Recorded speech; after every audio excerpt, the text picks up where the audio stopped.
Le ministre de la Santé, Dr Idi Ilyas Soumeïna Sarr, accompagné de ses plus proches collaborateurs, a de prime abord visité les magasins de stockage des produits antipaludéens pour s'assurer de la disponibilité avant d'aller sur le terrain. À ce niveau, la délégation ministérielle a constaté des produits pouvant couvrir les besoins des centres de santé sur l'ensemble du territoire national. Par la suite, la délégation s'est rendue au CSI Madina pour voir de visu les conditions de prise en charge des malades souffrant du paludisme. Après le CSI de Madina, cap sur le centre hospitalier régional CHR Poudrière. Ici aussi, même scénario. Du service de la pédiatrie, notamment les salles d'hospitalisation, en passant par la pharmacie gratuite et les hangars mis en place par Médecins sans frontières pour prendre en charge les cas de paludisme, le ministre a passé lit par lit pour échanger avec les gardes malades. La visite a également conduit Dr Idi Ilyas Soumeïna Sarr et sa délégation au CSI de Gamkali, puis au Centre national de référence de la drépanocytose.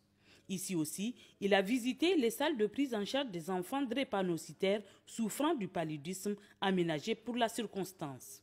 Le ministre de la Santé, dans son entretien avec les responsables, a donné des directives pour soulager les parents des enfants drépanocytaires à travers l'action sociale.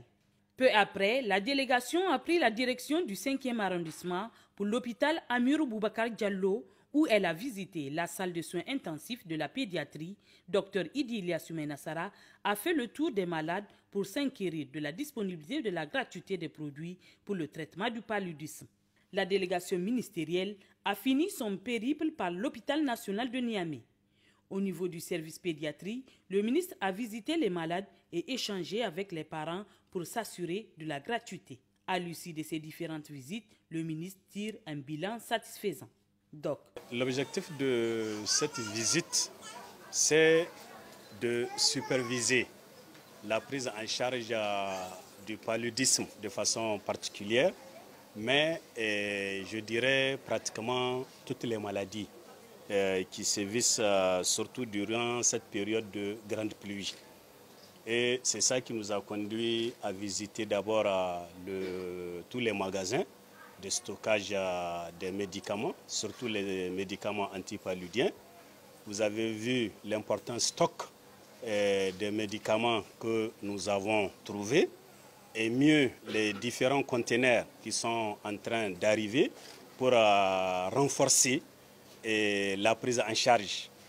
Le gouvernement, sous l'impulsion du président de la République, chef de l'État, avait pris la décision de rendre gratuit le traitement de palu, quel que soit l'âge. Avant, c'était uniquement les enfants de 0 à 5 ans. Mais aujourd'hui, c'est au-delà des enfants de 0 à 5 ans. Ça veut dire toutes les tranches d'âge.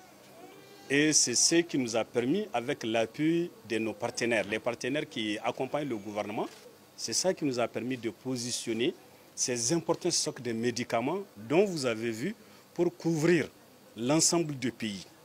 L'année passée, nous avons enregistré près de 5 millions de cas de palu, 2021. Et cette année, on constate en tout cas une amélioration très significative, puisque de 1er janvier à la date d'aujourd'hui, 1er septembre, on est à peu près 1 312 900 cas de palu, dont 1 300 000 traités guéris. Malheureusement, nous déplorons le décès autour de 900 cas. Quand vous prenez l'année passée, près de 5 000, on a eu près de 5 000 cas de décès. Et déjà, cette année-ci, au 9e mois, nous avons 900 cas. Ça veut dire qu'il y a eu une diminution importante des cas de décès, mais également une diminution importante des cas de morbidité liés au palu. Nous sommes sortis pour constater, au niveau des CSI par exemple de Niamey, au niveau des hôpitaux de Niamey où les enfants sont pris en charge, au niveau du Centre national de la référence drépanocytaire, comment se fait cette prise en charge? Quelle est la disponibilité des médicaments? Dieu merci, en tout cas je constate avec satisfaction au niveau de tous les CSI que nous avons visités, au niveau de tous les hôpitaux, que ce soit au niveau de l'hôpital régional Poudrière, que ce soit au niveau du centre de référence drépanocytaire à l'hôpital Lamorde et ici à l'hôpital national de Niamey, le constat est aujourd'hui satisfaisant. ce qui n'était pas le cas l'année passée. Et c'est pour ça que je dis en tout cas du courage à tous les agents de santé, à tous les responsables de ces structures de soins, en tout cas qui travaillent de jour comme de nuit pour améliorer la qualité de soins, pour améliorer la prise en charge des malades. Le ministre de la Santé a invité les différents responsables des centres de santé à faire le suivi de l'effectivité de la gratuité des soins des malades du paludisme et aussi de s'assurer de la disponibilité de produits.